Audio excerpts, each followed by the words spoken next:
talk on this topic. So basically, like it's an introduction. Okay, it's an introduction to the whole field of Malware Reverse Engineering and nothing less, nothing more. Right, right. So we'll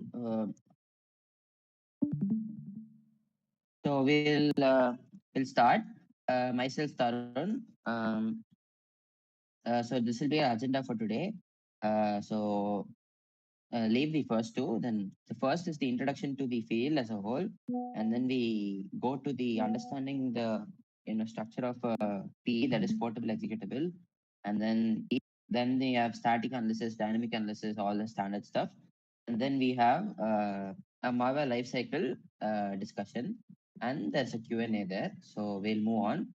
So first about me. So this is me. I'm Tarun. My name is RDT because there used to be a lot of Taruns in my school, and so they basically just assign T to everyone at the initial. So I am RD Tarun, and so RDT. There was this one guy called B Tarun, he's PT, and U Tarun, there's UT, and so on. So that's how RDT came into play. And I break malware for fun. So that is kind of my hobby. It started as a hobby, and most of the time it breaks my back. And now it's all the time because it's only complex malware nowadays. And I've spent more time in IDA than in IDE. So IDA is disassembler, if you get it, and IDE is the VS Code and PyCharm stuff like that. So I hate DSA. Should be obvious. Currently, I'm a third year CSE student at the Amrita Vidyam. That is my college. It's located in Coimbatore in Tamil Nadu, and I'm an avid quizzer, and I also play a lot of instruments. I play for a lot of bands, and I'm also a part-time DJ. And I'm addicted to coffee. Um, I'm pretty sure most people in this field are addicted to coffee. So coffee is what keeps us running, I feel. And yeah, I'm always open to roles in this fields. It's a really really fun field when everything goes right, of course.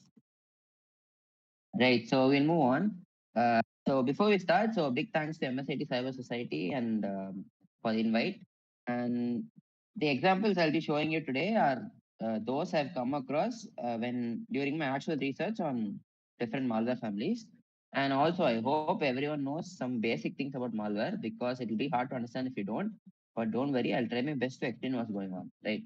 And the fourth point is like just me excusing my bad speaking skills. So we'll move on.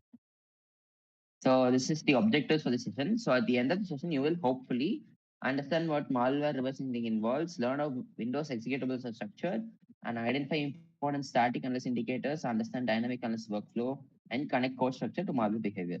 So if we're all set, we can move on. So first, what is malware reverse engineering? So wait, guys, up to this point, does anyone have any clarifications or anything? You can turn off your mic and respond, no problem. Okay, so I don't think you have any questions. You can proceed further. Yep, we can proceed. Um, First of all, what is malware RE? So basically, like RE stands for reverse engineering, right? So in malware RE, what we do is we analyze a malicious software that is a malware without the source code. So we reverse engineers basically they don't have the source code of the program. Right. So basically, programmers what they do is they type the code and expect an application. But what we do is we get an application without the source code. So you basically delve into the source code, delve into the application, and figure out the source code. Like figure out means you assume, you make assumptions, and figure out what source code is the program consists of. Basically, we're doing the reverse way, right? That's why it's called reverse engineering. So engineering in the sense, what programmers do is engineering. Like they write code and they get an application. But what we do is reverse engineering. We get an application, we figure out the source code. So that is the difference between engineering and reverse engineering.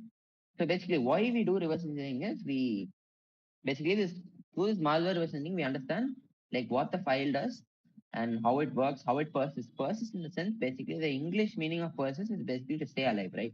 So basically we figure out here how it stays alive across across time or across detection, etc. And how it communicates the C2 server. C2 is basically the command and control server. It's the point where the host uh, host the malware, and the malware usually reaches out to the C2 server to communicate, to figure out what to do further, usually. Right, and how to detect or stop it. So that is the ultimate goal of reverse engineering, because what we do is we basically figure out the source code, figure out what it does, how it works, how it processes, all that. So basically, our goal in it is our responsibility to find out a way to detect the malware and eventually stop it. Right. So we reconstruct in malware reverse engineering is we reconstruct malware's logic, malware's behavior, and malware's intent. Right. So we'll move on. So how do we do malware analysis? Like, this is a fundamental question. So we saw what malware reverse engineering is, and now we will see how do we do malware analysis. Basically, like, this is everyone knows. Like, there are two ways. So basically, there are two ways to analyze any malware file, right? Two standard ways. This is standard ways. So first is static analysis and dynamic analysis. These are two ways. So what is the difference between them? Static. The name itself says a lot. Static now will not do anything much, right? So there is no execution. It is way safer. In static analysis, our goal is to just inspect the structure and analyze the code and strings. Basically, we analyze the structure of the file and we figure out what all possible they can extract. We try to extract it, right? And second comes dynamic analysis. So in dynamic analysis, what we do is we execute in an isolated VM. So this isolated VM is very important, because if the VM is not isolated, well, you will be leaking the whole malware into your network. So which ultimately results in pretty bad stuff. I had personal experience with this. So basically, one time I was working on my agent Tesla malware, and my whole network got corrupted. And so the internet guys had to come and they scolded me a lot. So yeah, so that's a different story for the day. So please execute whenever you have malware. Please execute in an isolated VM. Don't execute in a non-isolated VM. So in dynamic analysis, what we do is we observe runtime behavior and monitor file system registry network process. So everything will be covered in the later slides. So no worries if you don't understand it now. We'll look into it soon. So basically, what we can take away from the slide is static analysis. Now we do no execution, but dynamic we execute in isolated VM and notice its behavior. Right. In static analysis, what we do is we just have the file, we inspect the file structure, and we get the code and strings. Right. So we'll move on. Before moving on to the topic, so we'll see like how a code becomes a binary, right? So the top part is what we usually learn in our colleges. So that is a simple C++ code for writing hello world, right? So when you look at the code, you can figure out that it prints hello world, right? But how the see how the below, the global main exam printf, all that. So see how it is translated into low level code, that is assembly code. So you can see in the left side that there are 5 pages.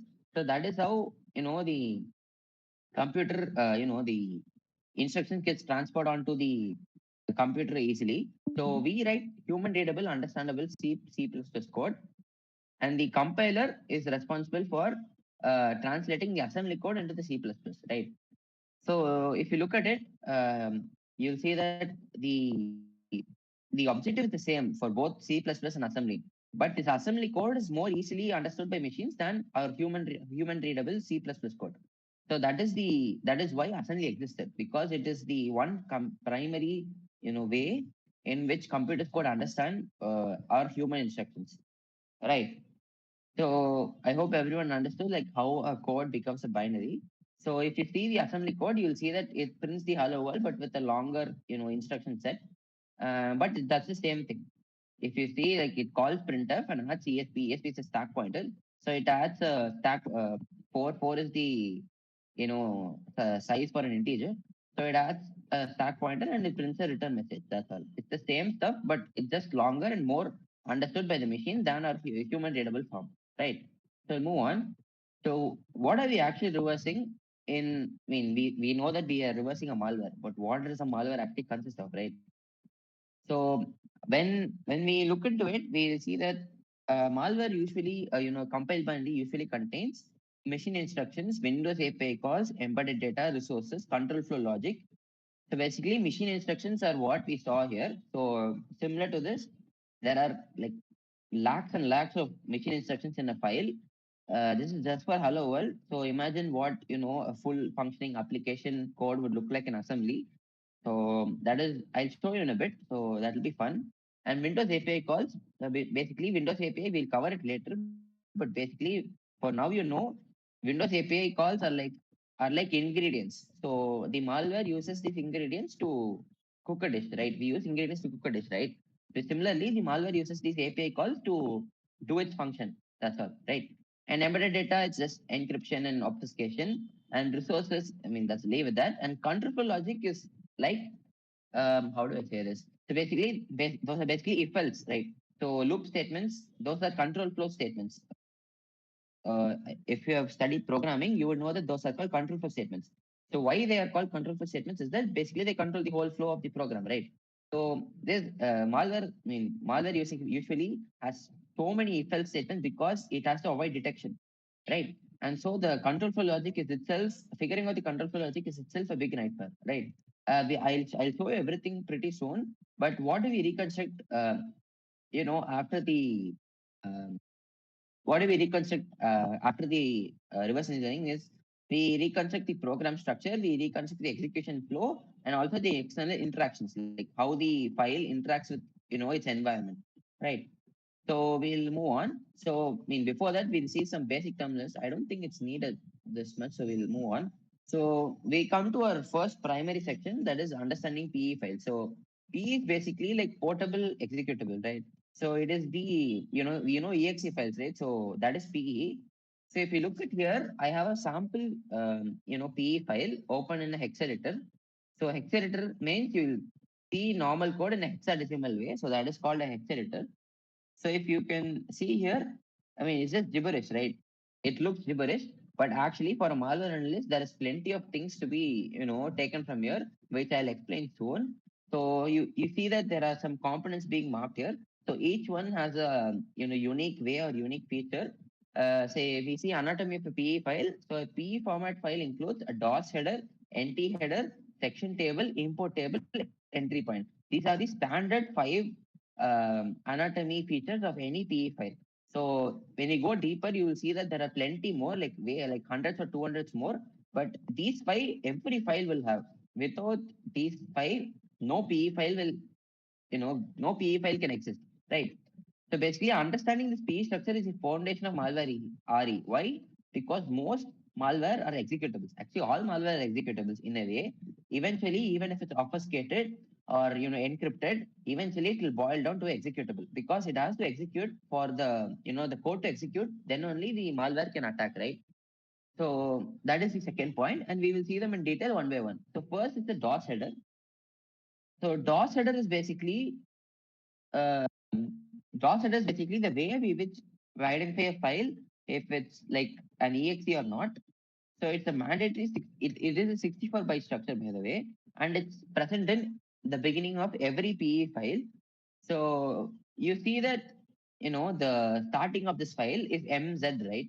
So basically it's MZ, and you see the string. This program cannot be run in DOS mode. In the left side, you will see the English part. So these are what called a magic byte or a magic signature.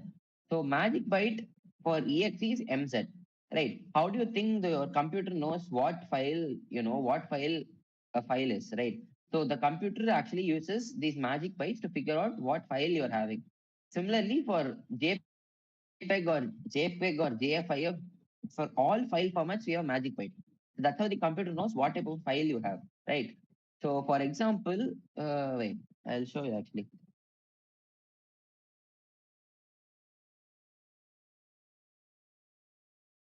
Basically, like look at here.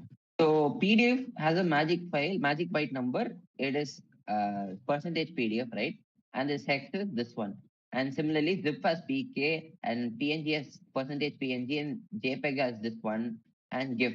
So it's basically like with these file signatures only, your computer knows what type of file you have. And similarly, we can use this to our advantage because we now know what file we have. Like say we have a JPEG, but it's actually an executable, right? So what you do is you open it up in hex editor, and if you see MZ and this program cannot be run in DOS mode, you know that you have an executable. But the file is actually masqueraded as a JPEG file, right? So this is the purpose of a DOS header. And this is the way OS and analyst us also confirm, yes, this is the Windows executable. And this old DOS stub message, this program cannot be run in DOS mode, is actually a part of a legacy system, but it's still present in almost every exe file today just for legacy, right? Just for saying, we came across this days of DOS, right? So that is the purpose of the statement there. And we'll move on to I hope everyone understood what DOS header and magic bytes are. Basically, these magic bytes are the way in which your PC knows what type of file you have. And just for example, you have I've shown these five, right? But every extension every standard extension has a magic byte. It without a magic byte, a computer cannot figure out what file extension you have. So that is why when you put some random file extension, you will see that the computer does not define it because the magic byte for the extension is not defined in the OS, right? So we'll move on. Next is the NT header. So this is not that much important because it goes really deep, but I've tried to maintain and try to give a brief introduction on what the NT header is. So basically, NT header is the main control panel of the PE file. So it has the very important component called an optional header, but despite the name, it is not optional. Like it is named optional header, but it is not optional actually. It is present in every. It is mandatory to be present, right? So it contains stuff like you see image base, and there is an address of the entry point. So image base is basically where in memory the file wants to be loaded, right? And if you don't understand this, let me wait. I'll think of something to. Okay, so basically, how do I say it? Basically, every file you will have something called as image base, right? So basically, it will say like when you execute the file, where in memory you want the file to be executed by the PC, right? So there is a memory address. So basically, in malware, every process you have, every file you do, every action you do, everything involves a memory address because everything should eventually run in the memory and eventually should get stored in the memory, right? So everything will have a memory address, and that is what this image based field will contain, right? So it's just a preferred location, that's all, right? And next we have address of entry point. So entry point is basically like the name itself says, where the program gets an entry. It's called an entry point. So that is where execution begins. So it's very crucial for analysts because using the entry point only you will know where we could start, right? And many more. So the rest are pretty much complex, so I left it for further future discussion. But these two are the main things that every analyst should know, and it's pretty fundamental, right? Especially the entry point. So there are two types of entry point actually. One is called just entry point, and one is called original entry point. Like there are two differences. There are two types of entry point. So that will be explained further in the further slides too. So no worries. We'll move on to the next one. Next is the section table. So section table is basically a directory that lists all the sections of the file and where they live. So think of it like a table of contents. So you can see that I have a picture there. So basically every PE file will have these five sections. It will have additional sections also, like you see on the right side, there is an extra section called .relog, but those are optional. But these five sections will come in every PE file, right?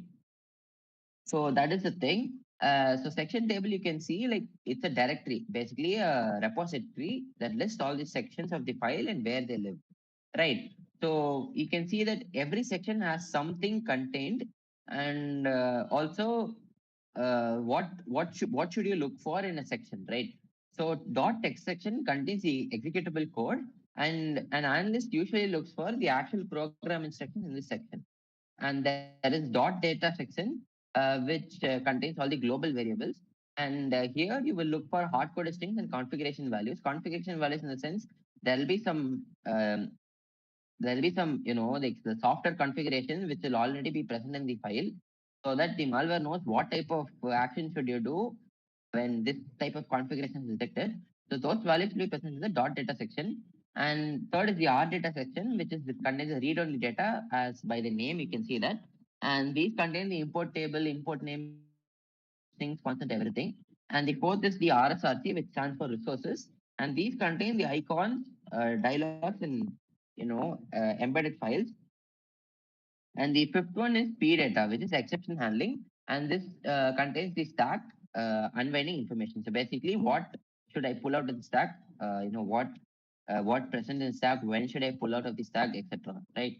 If you are familiar with basic programming, you should be familiar with exceptions. So basically, exceptions are like it is not an error. Like something wrong happened, but it is not an error. So that is called an exception. Basically, the computer exempts the case as an error.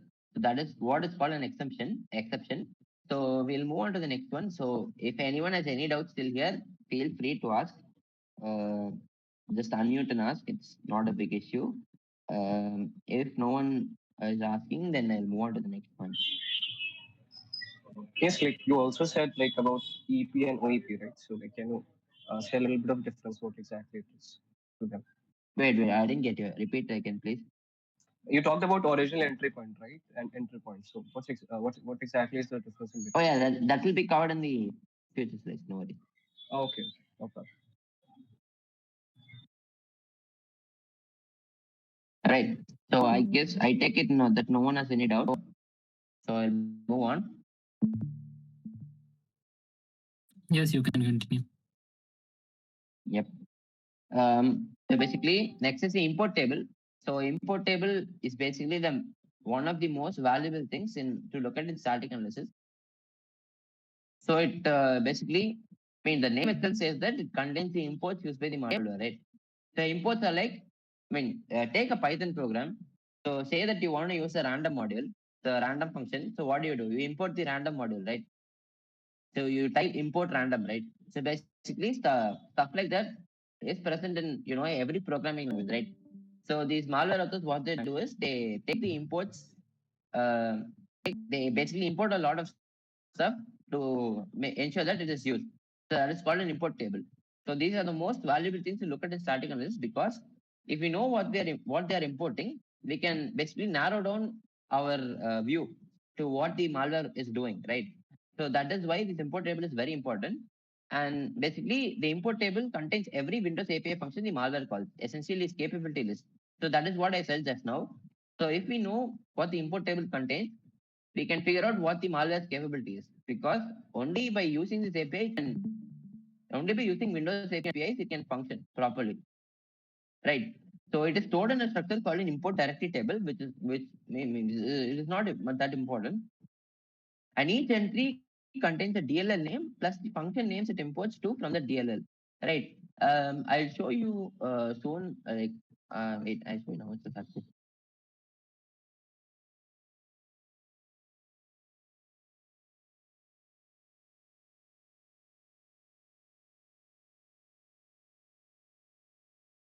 We'll wait for it to put.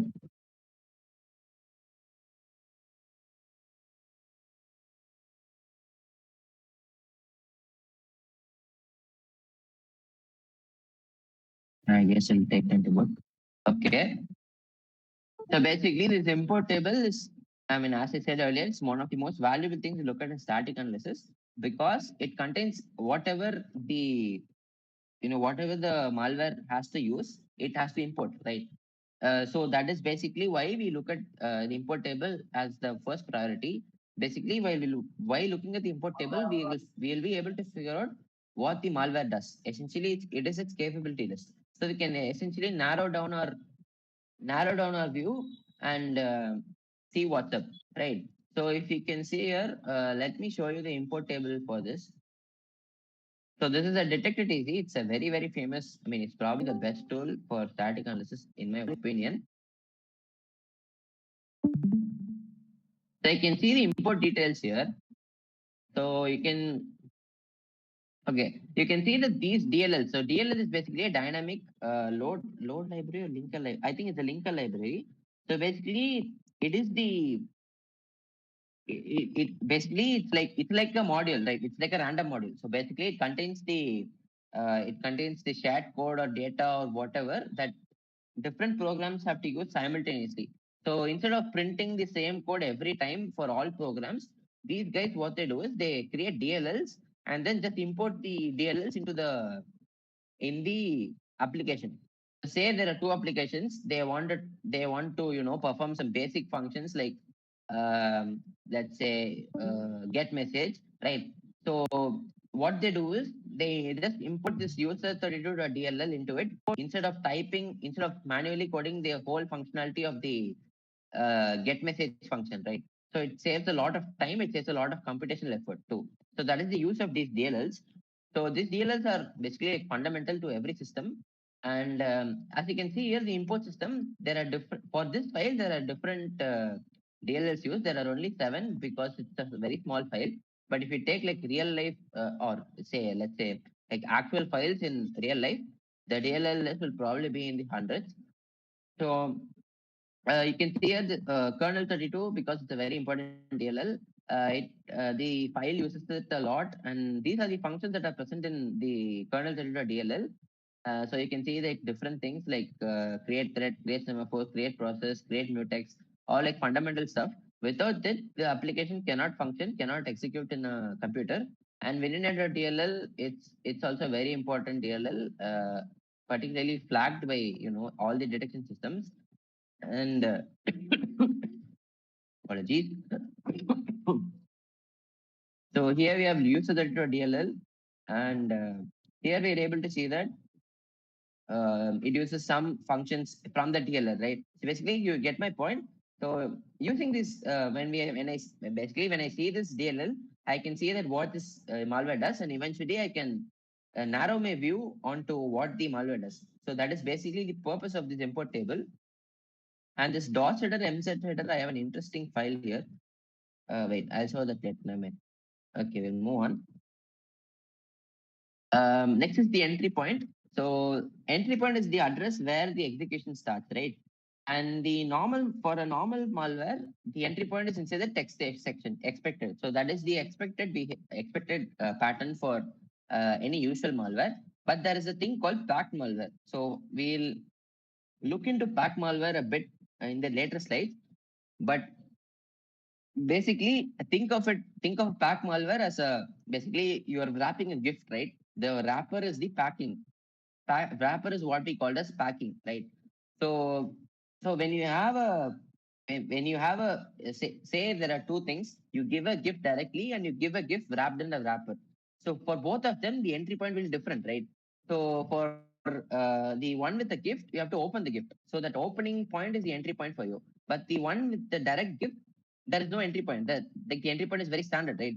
So that is what you can understand from here. So when we have a pack malware, you have to unwrap the packing to get to the whole file, right? So that is what is fundamentally packing, right? And the for the pack malware, the entry point is usually inside dot data or an unknown section. So this is suspicious because the unpacked code runs first before jumping to the real entry point, called the original entry point. So this is what I clarified earlier. Basically, the entry point is basically the first instruction executes when the program starts, right? But the original entry point is basically the first instruction of the actual and original program logic, right? So, I mean, the gift example what I told, it's basically the OEP and EP, right? So when you correlate with the example, it should make a lot of sense. So we'll move on. So next is the static analysis workflow. So basically, as I said earlier, static analysis, we do not execute anything, and we just analyze the structure of the file and see what the function does, see what the file does, right? So basically, these are some common standard static analysis tools, PE Studio, DataTC, and IDA and Gidra are disassemblers. I'll show you that too. And there is X64DBG, which is the debugger, and there is FLOSS, which is a string and string. Basically, it's a string extractor. So, so before touching disassembly, what do you do? So I'll show you. I have a sample here. So one second.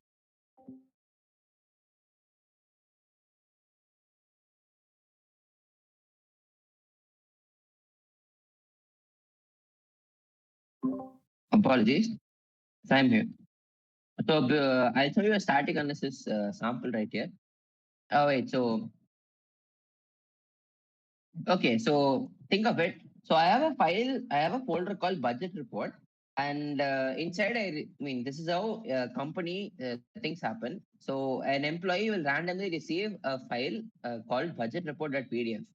So what will the average employee think? Oh, it's a budget report from a company. Let's open it to see what's up. Right. This is how phishing happens. So basically, a random user will send from an authorized email ID some file that is, sounds very convincing. So when you see budget report.pdf, what do you think? Oh, it's the budget for the, annual budget for the whole company. So let me open it to see what things are up. But if you examine the whole file in a hex viewer, you will see that this is actually an executable. So this is the DOS header for the file, and you realize that it is actually not a PDF. It is actually an executable. Why? Because of the magic bytes. So that what does that mean? It means that some attacker here has expected the employee to open the file, and the you know the that is how a malware infection basically starts.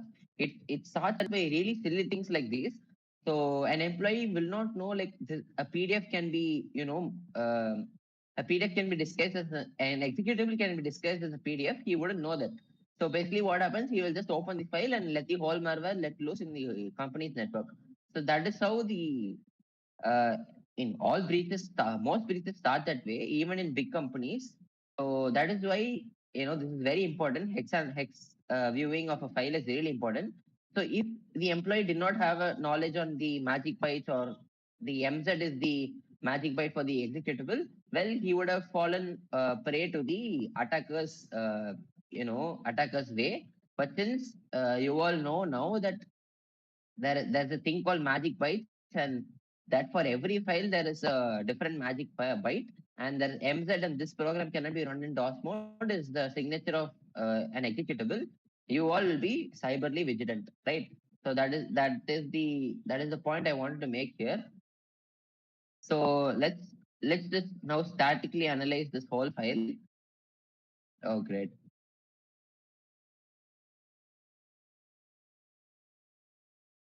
Okay, so before touching disassembly, what do we do? So first thing, we figure out the file hashes, uniqueness, right? So if we generate the hash, if we look, so I mean, I'm pretty sure everyone here knows what hashes are, but I'll still explain. So hashes are basically like uh, using some popular algorithms like MD5 and SHA-256. So these are very popular hashing algorithms. So what happens is, through these algorithms, we can generate a hash, what's called a hash. So hash is like a one-way signature, right? So when you have a file with this all contents, you can generate a hash for the file. So what does the hash does? The hash basically helps us to figure out, basically uniquely define the file, right? So even if you like change the one letter in a hash, one letter in a program, the hash will change entirely, right? So say if budget reported PDF, instead of it was just budget report without the T dot PDF, the hash will be entirely different. This is because the algorithm functions that way, right? So when we have like this hash, what is the purpose of this hash, you may ask? The first thing it's used for data integrity, because in companies you can figure out they will have the hash repository of every file they use. And the first thing any employee does is to check if the hash values are matching. Because if the hash values aren't matching, they know that some change has occurred to the file, right? So say this, instead of 15 cc, it was 14 cc, right? Since the two hash values are extremely different, we will the employee will figure out that some changes occur to the file, and he will notify his superiors that some changes occur to this file. Is it authorized or not, right? So as malware analyst, what do we do is we usually check the hashes in. I hope everyone knows about VirusTotal here. So it's basically a giant repository of all malware related stuff. And basically, you can what VirusTotal benefit is that you can input a hash, say input this file's hash, and if anyone has analyzed this file before, they will be able to see, like, if the file is malicious or not. So see, since I got the hash value of the file, I am able to copy that into the VirusTotal, and you can see that it has already been analyzed with plenty of security vendors before, and it's being marked as malicious. So this is a very important part of static analysis, because say I'm a huge beginner. I don't know anything about malware, but I know what hash is, and I know, like, if I input this hash into VirusTotal, I can see what if it's malicious or not. Say you're pirating a game, right? So I'll give you the most basic example. Say you're pirating a game, and you want to figure out if the pirated thing is malicious or not. Basically, what do, you take its hash and put into virus total. If the file comes out as malicious, you will know that not to download it. Because why? Well, it's malicious and it's being marked as malicious by several vendors. And if you want to like analyze this further, there are, I mean, just go into virus total and explore. There are plenty of features in this which would actually simplify analysis way better and way streamlined too. I would leave it up to you to explore what virus total is and how does it work. But just know that virus total is basically a huge repository of everything related to malware, right? So that is what I will say regarding this. So we'll move on, and next thing is to figure out the file type. So if you if say I open this file data, it's easy, right? So and you see that this file type is PE32. What does PE32 mean? It's 32-bit. Like, right. So as you all know, files in Windows are usually of two types, PE64 and PE32, x64 and x32 or x86, right? So if you look at it, this is a very important feature because by knowing the type of file, we can come to a lot of conclusions which is a bit advanced, but just know that you can, by knowing the file type, we can basically it cuts down a lot of options for us, right? And the next is the architecture, x63, x64, everyone should be knowing, so I'll just skip on that. And next is the structural inspection or PA analysis. So basically, here we analyze the structure of the file, right? So let's inspect some things. So let's see, say I just want to see what the sections are, right? Uh, right. So here you can see that this tool has come up with some sections for me. So this file uses several sections. So if you remember me telling you, like these are the 5 standard sections, right? And if you see that everything will be here, but there are some 3 extra sections also here. That depends on every file. So each file can have many sections. And you can see some fields, virtual size, virtual address, size of raw data, point raw data, stuff like that are here. And these are called memory addresses. So it basically tells where this section starts and where the next section starts. So if you subtract these, you can figure out the length of the whole section, right? So that is how the thing works. And then section permissions. So basically, and everyone should be knowing that there are read, write, and execute permissions. Right. So read now, you'll be able to just read the file. Right now, you'll be able to make changes on the file, and execute now, the file can be executed, right? So basically, some combinations of these exist, like read, write, execute, write, read, or read, write, execute also is there. But read, write, execute is the highest privilege that can be given to anything. And so that also you'll be able to see. And next is the import address table, which I've already showed you. This is the import section. And this is yeah, so basically this is how do I say? This is the simpler version of the import address table. I mean, what do we look for in this structure inspection? So look for very suspicious section names. I don't think so. Here we have a suspicious section name. Maybe the CRT can standard because well, all sections names are generally in small letters. So why is this in capital letters? Maybe that can be a suspicious thing. And if you look at here, look at the permissions here. So this has read, execute, this is read, write, this is just read. And yeah, so those are basically the flags what I was talking about. And very few imports. So basically, I mean, we'll come to that later. But basically, when just think about it. When you pack a gift, right? You would not know what lies inside of the gift, right? Say having 3 gifts, and someone decides to pack all 3 of those gifts into one gift, right? So you basically wrap all the 3 gifts using one paper, and you will see that when you pack 3 gifts using one paper, you will see that there are very few things, right? Very few imports, right? So basically, when you're giving 3 gifts like just like that, you will know that there are 3 items being given. But when you pack them all inside a wrapper, you would only see one item. That is the gift, right? So that is the thing I'm trying to explain it here. So when you pack something, it will have very few imports, right? So just understand it this way, it make things far easier.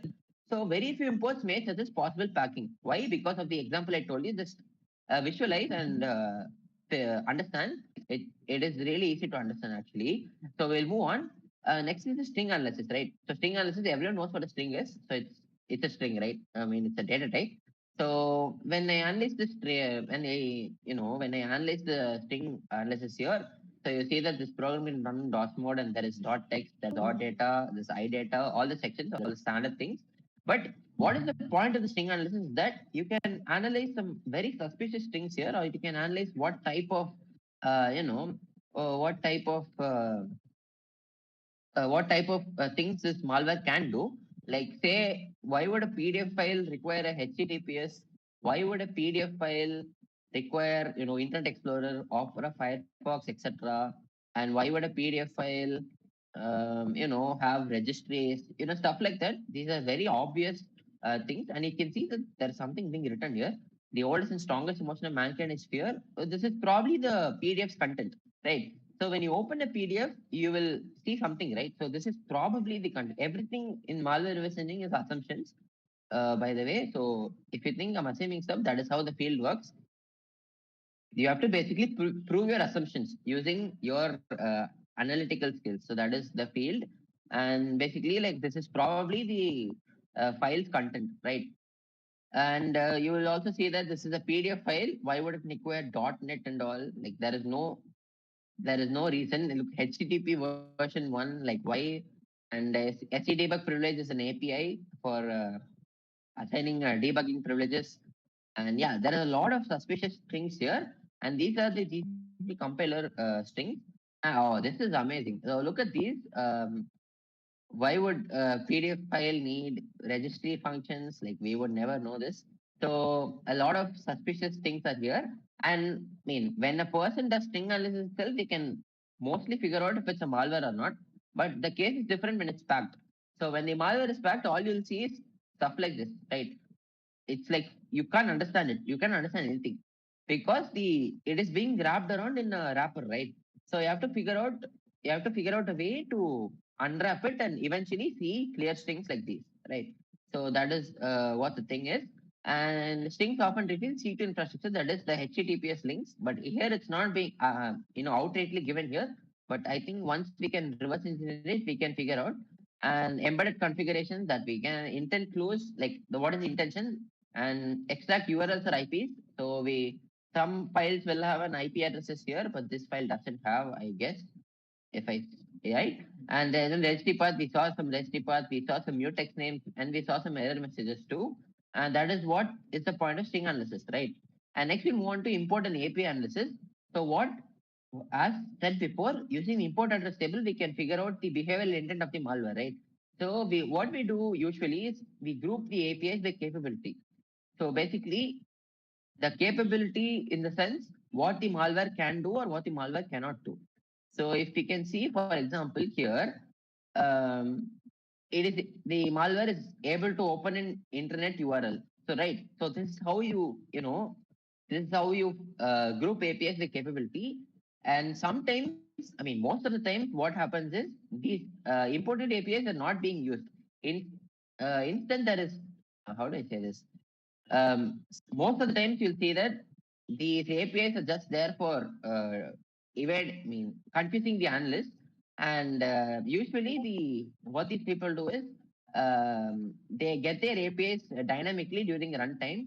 So that we'll come to that later. But just know that basically what we do is we group these Windows APIs with capability. So if you see here, it can close a socket, or it can post some message. I can open the clipboard. It basically we are grouping the whole thing by its capability, right? That is what we're doing here. So we'll move to the next thing, control flow inspection. So here we analyze how the program control flows between instructions. So I'll show you now. We have this. We have a tool called IDA. So this is IDA. So IDA is basically a disassembler.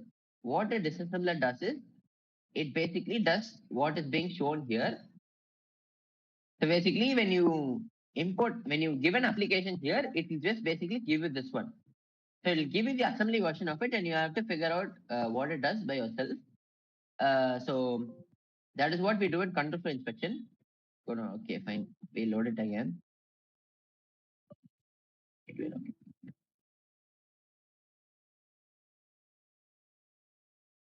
I mean, in my opinion, there are two prominent disassemblers, IDA and Ghidra, but I feel like IDA is the better one out of these.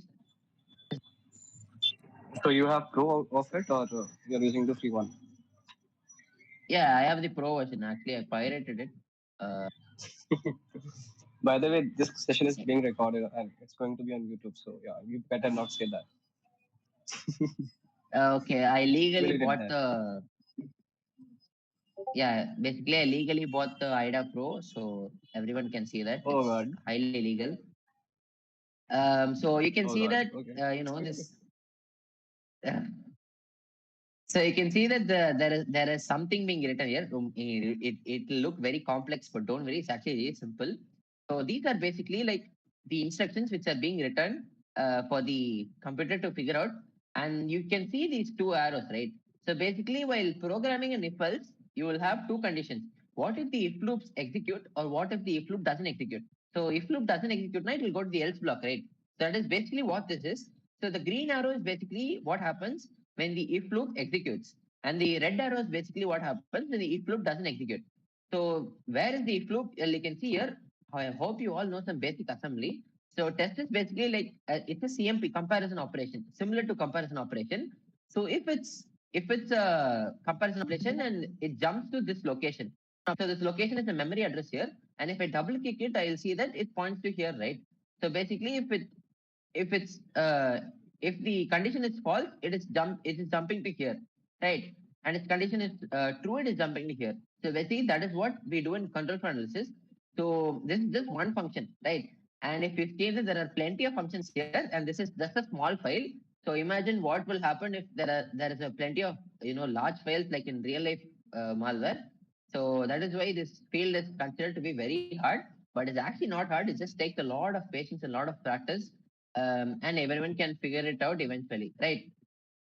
So we'll move on to the next one. So basically what we do in control flow instruction is we identify the functions, which is here. So IDA basically doesn't name the functions because, well, we don't know what the source code is, right? So basically what we do is we analyze the capabilities of every function here and we rename it. So basically say I rename this function. So I rename this function to some, let's say, function name, right? Array. Okay.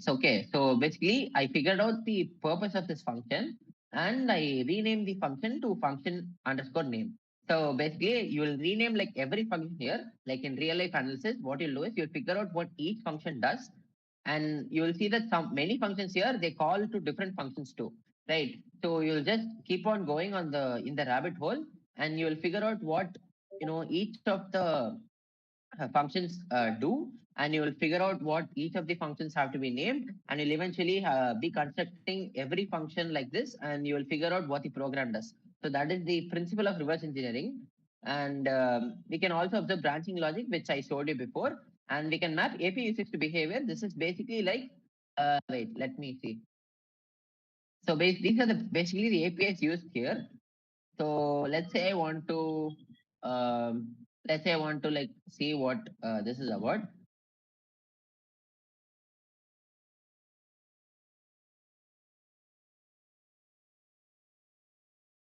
All right, all right. Okay, you can see here like this API is being used in this way. I mean, there is nothing much you can understand from this, but if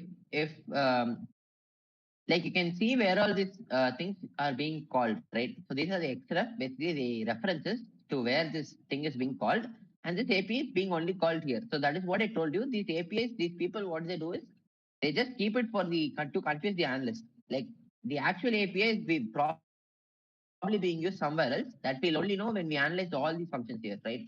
So that is what the last sentence means. So basically, you map API usage to behavior, right?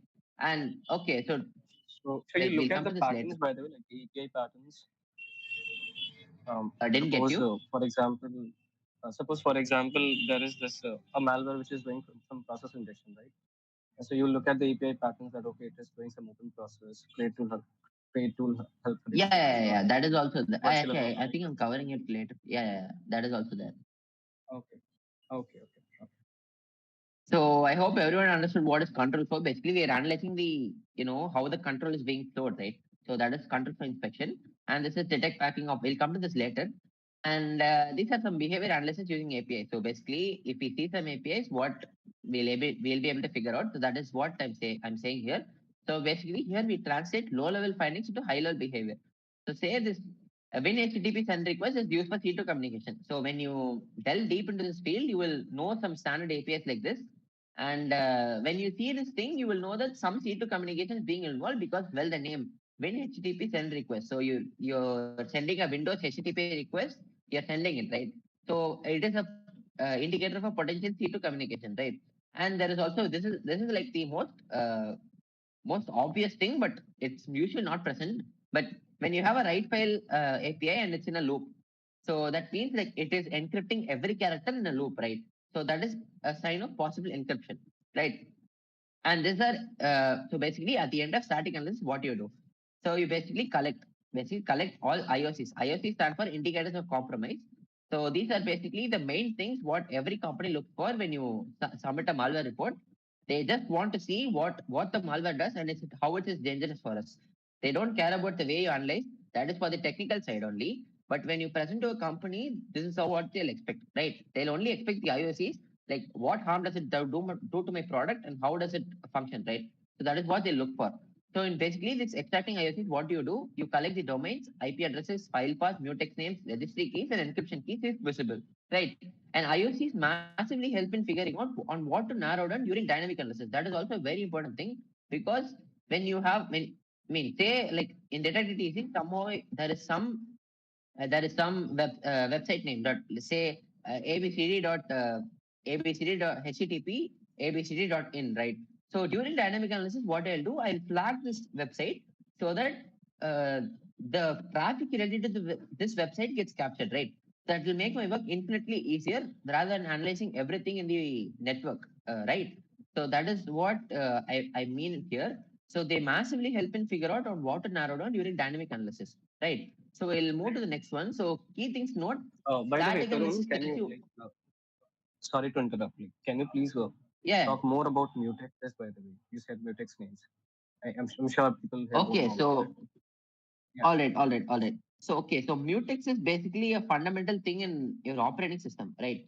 So let me actually show you to a diagram. Okay, so basically, when you're sharing, when you're clicking a resource, say a resource, say you want to use Discord, right? So Discord needs to access some resources for it to function properly, right? So you have what's called threads. So threads are like the how do I say? Threads are like the submodules of a process. It is the smallest unit of execution, basically, right? So a process is made of different threads. So say you have a process which is installing, right? So what the installing process will have is like it will install every component from different spaces, right? So each installing thing is a thread, right? It is the smallest unit of execution inside a process, right? That is the like textbook definition of a thread. So basically, uh, the problem what arises is multiple when multiple threads access the same program, you'll see like what happens is the thing gets locked, right? So that is what is called a race condition. So this race condition is happens when multiple threads access the wait, let me show you.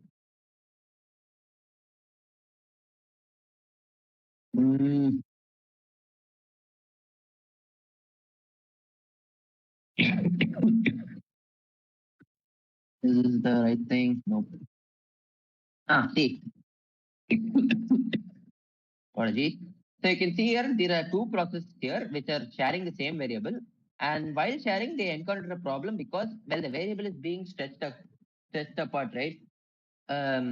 So that is what is happening here. So you can see that there are some shared variable. It leads to problems, right? Because well the variable is in a critical section. We call it a critical section. Basically, like only one process can access the shared variable at a time, right? So that is the fundamental concept behind OS. Because if we have multiple processes sharing the same resource at a time, well, the performance will be slow, right? So that is why mutexes exist. So mutex is basically like mutual exclusion. Mutex stands for mutual exclusion. So it basically ensures that only one thread accesses a critical section at a time, right? So basically, you can think of it as a so say a room has a lock. So a room contains a resource, right?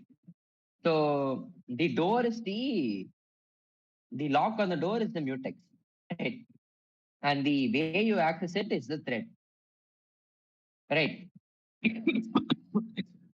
My God, my cough is so bad. Right. So okay, so I'll say my example again. So think of you have a room and there's a door and some resources inside within a room, right? So to access a room, you will have to go through the door, right? And the lock on the door is the mutex. Basically, it ensures that only one thing is accessing the resource within the room at a time, right? So that is called a mutex. And when multiple people go into the same room to share things, it is called a race condition, right? So that is, I hope everyone understood what mutex is. It's basically a principle of mutual exclusion. That is what mutex stands for, right? And it ensures that only one person is going into the room to take a resource, right? And if multiple people go, that is called a race condition. Because why? Well, people are racing for the to share the resource, right? So that is called a race condition. And then we don't prefer race conditions at all because it's really bad for the system as a whole. Why? Because well, performance issues and then a lot of security issues too. Because well, say some bad process comes along and you will have a whole lot of mess. And the what inside the room is called as critical section. So basically, it's like a part of code that has the valuable thing, right? Or shared resources, right? So that is what it's called a mutex. I hope everyone understood what mutex is. Anyone has any doubt, please ask me. Because the first time You I can heard have it, even I water, by also the was way. confused. Take a moment, take 1 2 minutes, Yeah, just go and have water. Okay.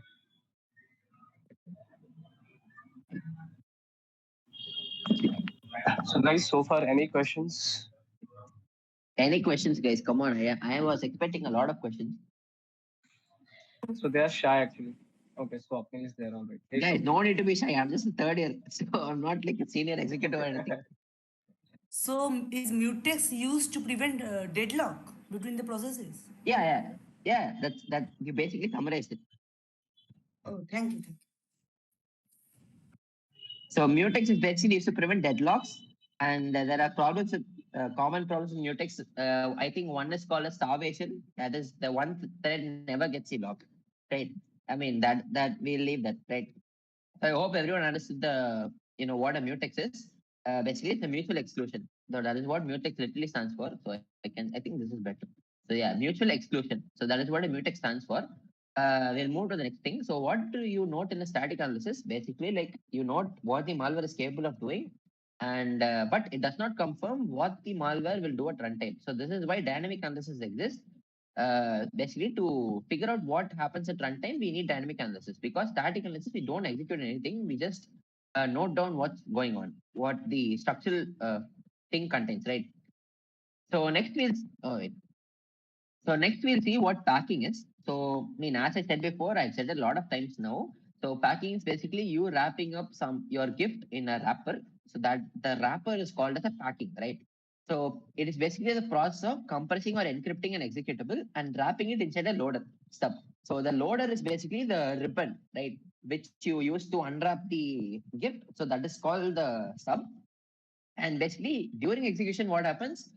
Basically, the computer or the computer, what it does, it removes the wrapper to open the original code at runtime, right? So think of it like a box is inside a box. The outside layer runs first, the real malware is hidden inside. So I hope everyone understood what packing is, right? So in what the next one. So this is the conceptual explanation for what happens when a malware is packed, right? So the original malware is compressed and a small loader or stub is added. So stub is basically a piece of code to say that where the program has to go to open the original file, right? So see the third point. When executed, the stub runs first. So it decrypts or decompresses the original code and it transfers execution to original entry point. So usually we enter to the entry point, but packed malware, what we do is there is the entry point will lead to the unpacking stub and the original entry point will lead to the actual malware logic.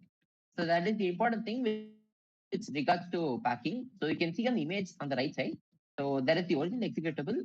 and there is the wrap program, right? So there is a packed executable, and we don't see strings or any other information because all the strings will be like this only, like say it will be just gibberish like this, right? So that is a big thing in packing. So that is the purpose of packing. So why does packing exist? So you can see here, and also an important thing is that when you pack, like the file hash also changes.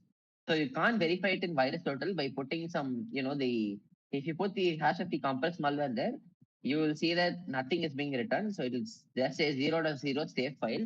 But when you execute it, you will see that your computer gets a lot of problems. So that is the reason for packing existing. So it basically helps to hide real code from static analysis, evade signature-based detection, and make reverse engineering harder because and it reduces the readable strings, which I showed you earlier. And to hide the real code from static analysis, well, by reducing the amount of readable strings, you can hide the code from static analysis, right? And to evade signature-based detection is what I told you now in virus total. So if you input the new hash here, you will see that you cannot get any file. That is because the file hash completely changes when some code, that is the stub code, right? So when I told you earlier that when something code is being added to the original file, the thing and the hash for the file entirely changes, right? So that is the concept being used here also. So when the subcode is added to the original malware code, you will see that the hash generator is entirely new. So that is the big problem with packing. And it ultimately the purpose of packing is to make analyst lives much harder, right? So you can see here. So this is a very common packer called UPX. So there are some common packers analysts encounter. So UPS, Temida, ASPAC, and VM Protect. So these are like this most standard and common packers which are being used in like like small level malware. So one example is UPX here. So you can see that I basically like use the UPX algorithm. So it's basically a tool in Kali Linux. You can use it too. So when you have a UPX packed malware, you can unpack it using the second command there, UPX-O pack malware, unpack malware. So you can see that the file sizes massively differ. You can see that the unpacked malware is 600K and packed malware is 272K. Well, how is it possible? Well, that is the purpose of packing. So when you pack stuff, you will see that the file size is much smaller than the original. So, but you see that the execution is the same. See the last line and see the first line. So when you execute the file, both are the same result. Your computer will ultimately get infected. But what's the purpose of packing? Well, it is to avoid detection, and it is to make the analyst life harder. So what is the problem here? You can say that, oh well, these four packers are there. Can't I just use the tools to unpack it? Well, the problem is when they use custom packers. So these four are like established packing algorithms, right? So the tools exist to well unpack them. But when you come to like the real life malware, so you will see that they use like custom packers. So you'll have to figure out how they manage to pack all the file, and then you have to go to the encrypted file, which will be the original source code will be encrypted already, and they'll be packing the file with some custom algorithm, which is to make eventually our life much harder, right? So that is what packing is. And oh yeah, this is an amazing. This is actually asked for me in I think yeah, this was asked me by Google. So in an interview. So basically this wait, I'll show you. So this is something called as entropy. So I hope everyone here has passed school and come into college. So we should have studied entropy in thermodynamics. So what is entropy in thermodynamics? Well, it is a measure of randomness, right? So in cybersecurity and malware analysis, the same meaning, but the context is different. So what is entropy? An entropy measures randomness. So high entropy suggests packing, compression, and encrypted payload. So basically, let me show you now. So this is the same. Let me see. Um, Okay, there must be a section called entropy here. So if you look at here, there is an entropy value being assigned to this file by the tool. Like it is 5.40, and it predicts that this file is 67%. I am sure that it is not packed, right? But the file is most of the times not right. We just use this entropy thing uh, to see like if my life would be harder or easier, because if the file is packed, then well, you have to use packing algorithms. But let me explain what entropy is first. So it's a measure of randomness, right? So randomness here, in the sense, it is the code density. Basically, it's the code density, right? So different sections will have different entropy. So as you can see here, these are like when I click into something, it's showing the what section I'm highlighting, right? So basically, like each section has its own entropy, and it's basically showing like what amount of code, how dense the code is in this section, right? So you can see here the entropy is like 6.6.6.3, 6.4, right? And you can see like here it jumps like really high, 7.98. So that is like a definitive. Oh wait, where did you put? Okay, that is like a definitive way of saying that this file is packed, because 7.88 is the perfect. Oh my god. So basically, like the scale is like 0 to 8, right? And 8 is the highest. You can see here, 8 is the highest scale, highest rating on the scale, and 0 is the lowest rating on the scale. So when 8 is there, you'll see that the 8, you can see that the file is, highest. This region has the highest code density in the whole file, right? And this region has the lowest code density in the whole file. So how do you measure the code density? Well, that is a deeper topic. We use what is called uh, memory layout of the PE file. So that is a deeper topic. So we'll leave it for some day. But just know that entropy is basically a measure of randomness. What is this randomness? Well, the randomness is basically the code density. How dense the file is at different sections of the code. That is what this entropy measures, right? And normal code, you'll see entropy around 5 to 6. That is what is here, 5.4.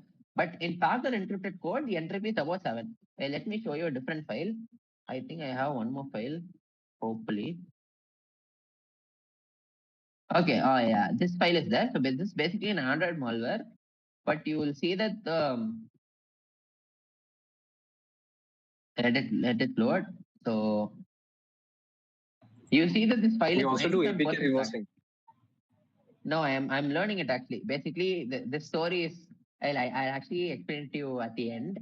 So it's a really funny story. All right. Okay. Okay. Sure. So basically, you can see here this file is 97% packed, right? And that is like a huge indication. And you see the graph here, consistently about 7.9. So it means that this file is 100% packed, because well, it shows that the code is dense everywhere in the file, and that can only mean that it has been packed. Well, because why? Well, how do I explain this? Basically, just know that the code density is very high in all regions of the file. And that is why this file has a high entropy. That is a high randomness, right? So this is how, how we use entropy to figure out, if the file is packed or unpacked.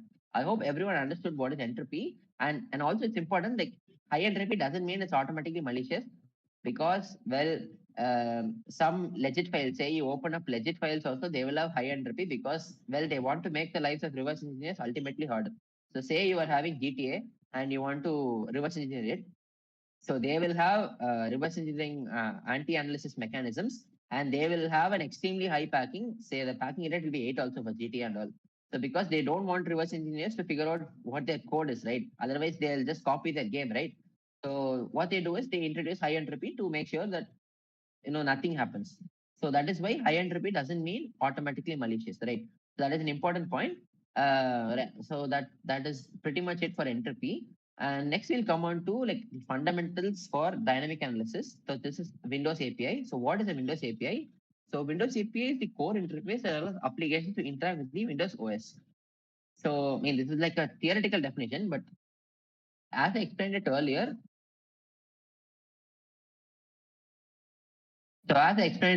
so basically these APIs are basically used as an ingredient for cooking up the final dish. So basically, like,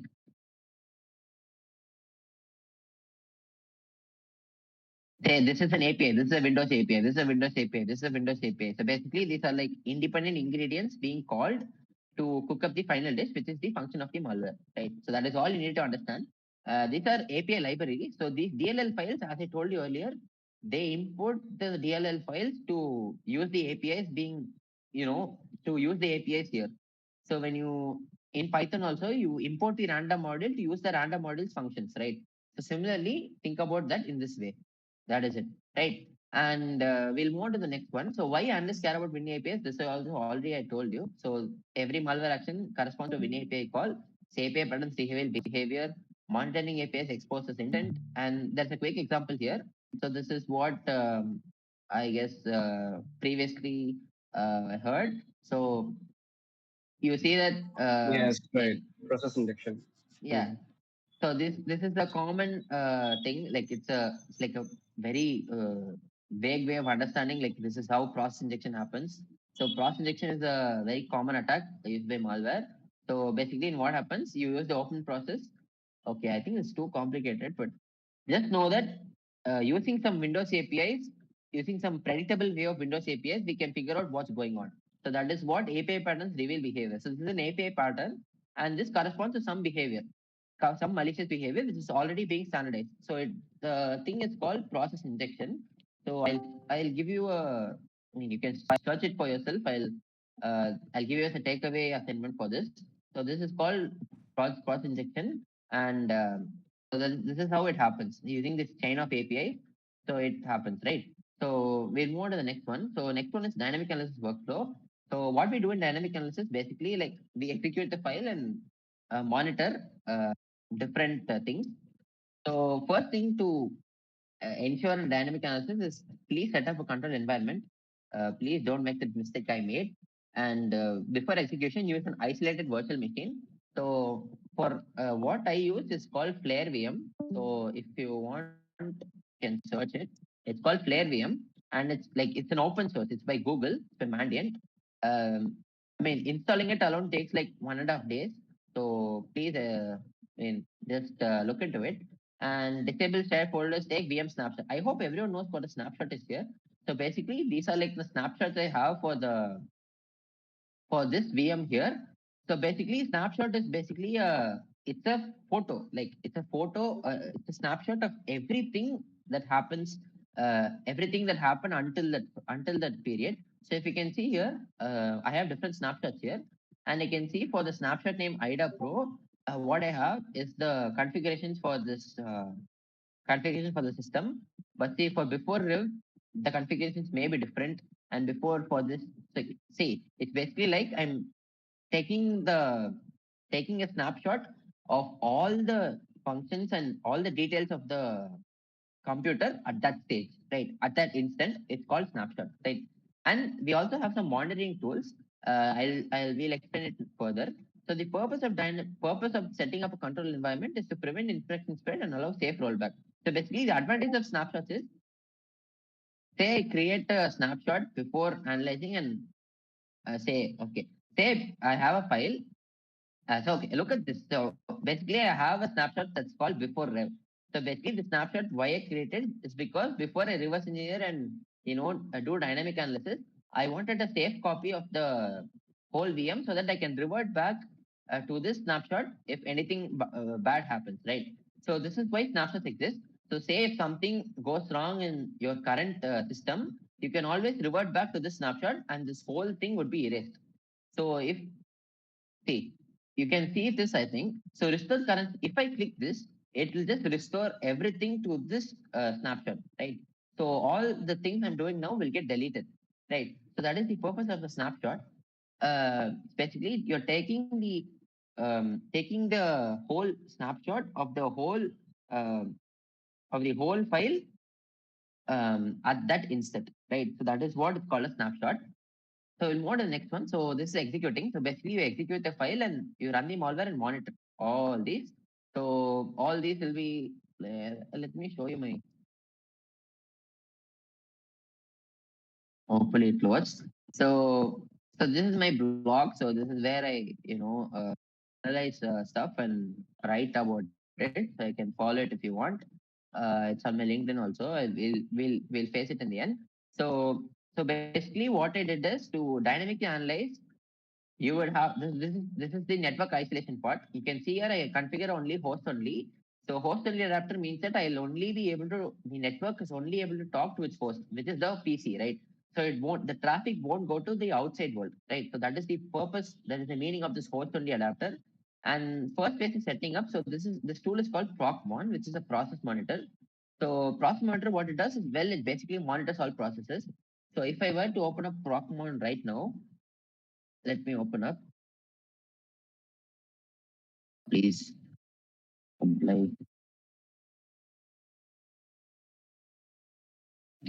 So if I was to run Procmon right now, I would see all the processes that are running in my system currently. So you can see here, all these processes are running currently in my system. So I can see that some registry, these are like APIs, right? So this is the APIs, I mean, not exactly Windows APIs, but some form of APIs are being used here for by Procmon to see what's going on. So you can see like this Explorer DXE is the Windows, this application. So different forms of different process are happening at different times. So this is like a fundamental EXE which is used by a system, and to basically get the gist of what is happening, basically we're monitoring all the process, right? That is what is going on, and this I can leave. And so basically when this file I run it, so we can see that the Microsoft Defender, it gives an alert saying like this secure internet connection, check if it's okay to run. So I give run because I have to dynamically analyze, and well, the file disappeared. That is, AK deleted itself. So this fake net, okay, this fake net is a revolutionary tool. So basically, what happens is that I hope you all know how a proxy works. So basically, network proxy, what happens is, instead of your traffic directly going to the internet, a proxy server basically comes in the middle and captures your traffic, and the traffic to the internet goes via the proxy server. So that is the whole point of using a proxy server. So this fake net, what happens is, it closes this internet thing completely, right? So the only contact you have is between you and the proxy, right? So basically what we can do is, I mean, think about it this way: you're analyzing a file, you're analyzing a malware, and you want to see where the traffic is going to, right? There is no ultimate way than to use fake net because, well, you can see that I have captured some post requests here, and you can see that this some random gibberish here. So basically, the fake net has captured the network traffic that is happening here, right? TechNet has captured this network traffic of what's going on to this place right here, right? I hope we can understand this. So basically, it's like a fake network. So that is the etymology of the fake net. Basically, it's setting up a fake network to capture all the network traffic here. That's it. So basically, it's a proxy, but it's a one-way proxy, meaning it doesn't send in its traffic to the internet, and instead it shows us what is being captured by the malware, right? And we can see some post requests going to the host with port 80. 80 is the port number, very standard. Look at the host here, some random website. So that is very strong indication that some malware thing is involved. And this is a potential IOC. Why? Because, well, we have the website, we have what protocol it's using, and we have what type of request is also using. So this is a great example of how to use FakeNet. And there is also this tool called RecShot. So RecShot is basically a registry shot. So these all, I know all these are new for you, but kindly like try to note it down, and you can see explore it for yourself. It is really fun. So what this RecShot happens is, it's basically a registry snapshot, right? So earlier I told you what a snapshot is. So think about the same for registries. So basically it captures the entire state of all your registries, all your PCs, and we can compare. We can take the first shot before execution and the second shot after execution, and we can also use the compare feature to figure out what changes have occurred. Right. So when I click the compare feature, I can see what's going on here. So this RecShot, it will give you a notepad file by itself. And you can see that under this file selected, I have my original file, which is budget report.exe. Well, why? Because we see that the file has disappeared, right? So that is why it is there here, file deleted. So RecShot has noted that this file has been deleted in your PC, and now it's being noted, right? Um, So that is what is happening here. And we noted down these all as potential IOCs, and proc mode is a bit advanced, so we'll move to the next one. So the network analysis. So basically using FakeNet, I generated the network traffic. So FakeNet generates peak of files for you and to analyze, right?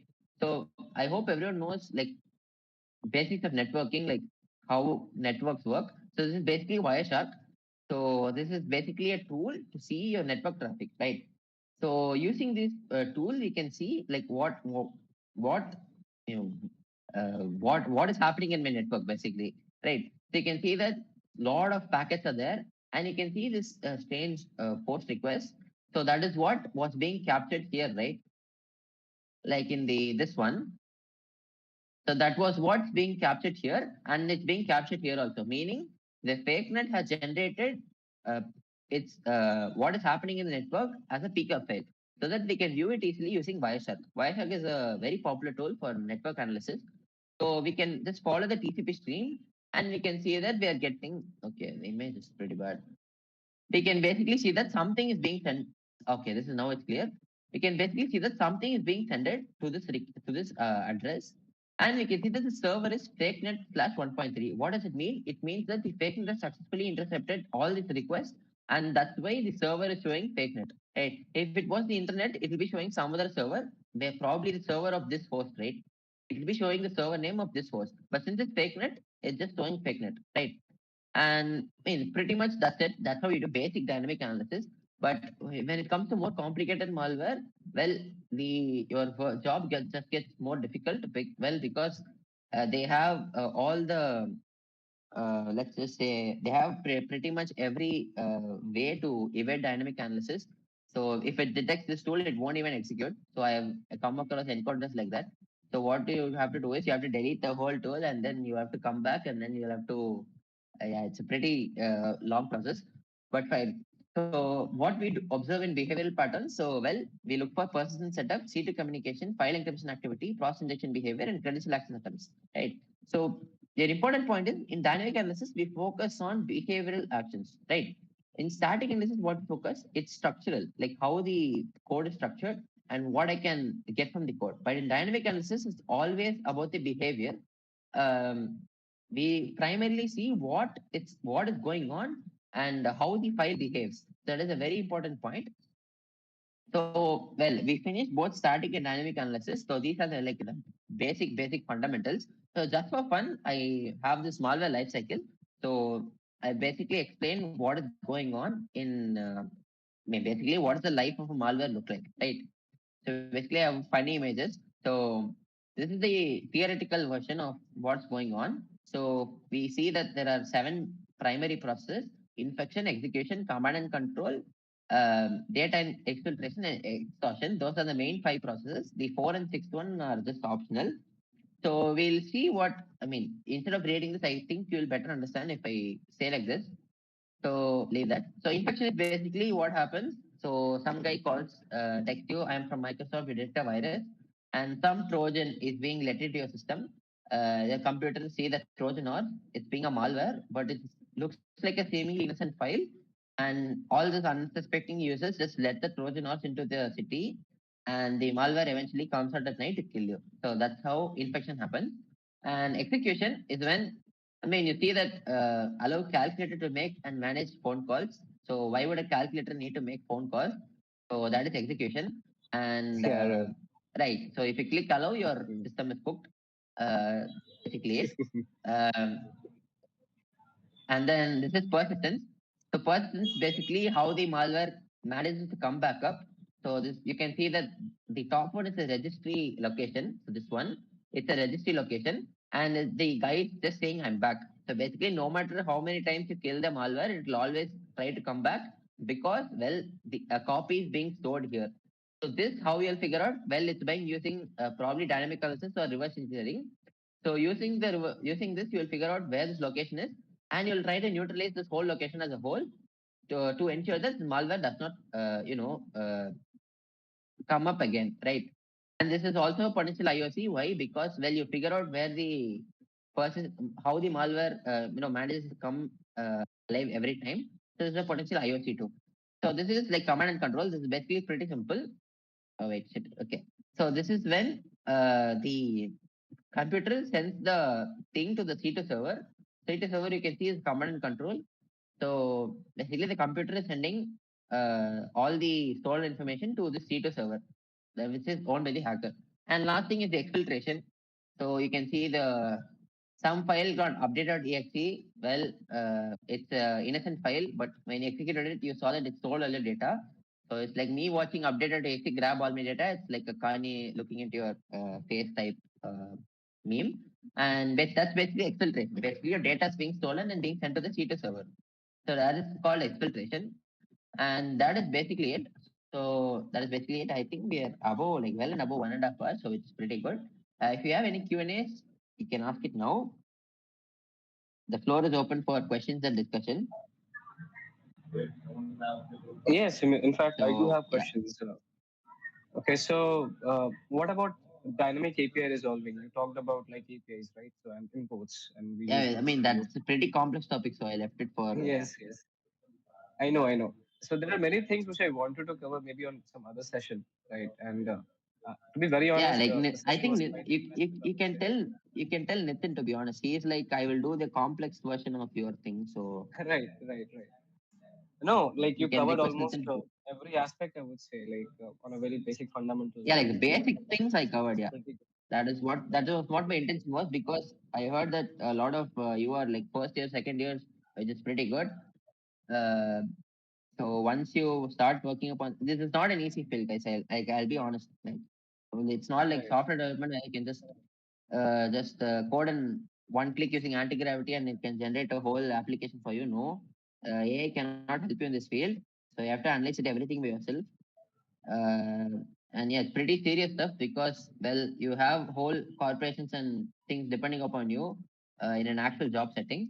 Um, but it's a really good field if you know how to learn it the right way and know like what to do. It is a really fun field.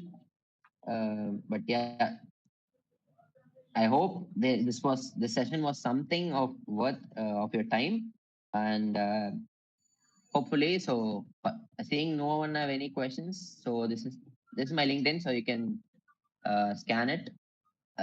Please do reach out to me if you have any further queries. My LinkedIn DMs are always open, or you can reach out to me in Discord also, no issues. Well, that is pretty much it for the session. So thank you all. Thank you to MSIT Kolkata, and thank you to Rahul. So thank you, bro, for giving this opportunity. And no if you guys problem. want to post on feedback or how the session was, well, just tag my account. So uh, it will be of great help. And that is pretty much it, guys. So thank you all. Definitely. Thank you so The much, discussion was Tarun, over and one of and a half course, hours.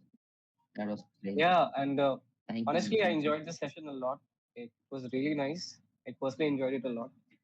And the way you covered almost every aspect, I would say. Of course, you touched upon things like from basic stuff, like from high level code to assembly to like import address table, right?